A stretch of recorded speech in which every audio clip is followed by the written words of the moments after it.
Like I said, after the primaries, if you recall, I did insisted that what happened in Samuel Ogumiloro Stadium was lacking to a birthday party or a reception for a wedding at Samuel Ogumiloro Stadium. It was not a primaries, because you cannot imagine the Shuaibu people coming to say they are doing primaries. And you cannot disenfranchise the authentic delegate. You remember I used the word. I have used the word consistently that authentic delegates voted for me. I used the word consistently. The people that you saw at Samuel Ogumiloro Stadium, they were not delegates. They were staff of government. I said that. So as far as I'm concerned, this judgment is for democracy. This judgment is for Edo people.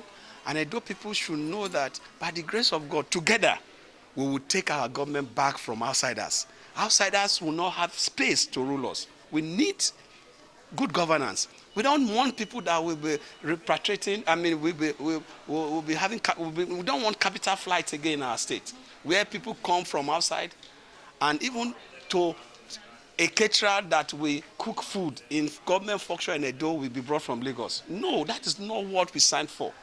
I will start by saying that this is victory for the rule of law. It's a victory for internal democracy.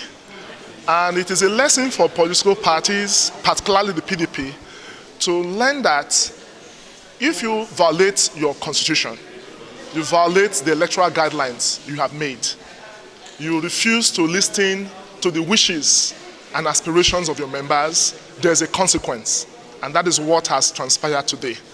The court has held that because the PDP, which is the second defendant in this case, has refused to comply by its own electoral guidelines, Section 50, 36 of its own constitution, and the provisions of Section 82 and 84 of the Electoral Act, its ad hoc delegate congress of 4th and 5th February 2024, the court just declared it as a nullity.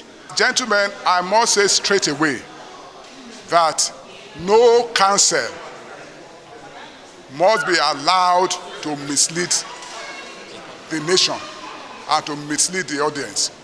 This honorable court did not make any order nullifying the primary and the election of Dr. Ighodalo as the PDP candidate who won that primary election by 577 votes. What the court said is that some delegates were excluded. And don't forget that those delegates under Section 8414 have no locus to question the primaries, having not been aspirants in the primaries themselves. And so I must say it again with every sense of responsibility that counsel, especially the counsel for the delegates, must be wary, because it stands the chance or the opportunity of being arraigned before the disciplinary committee for intentionally misreading to the judgment of the court what the court has not said.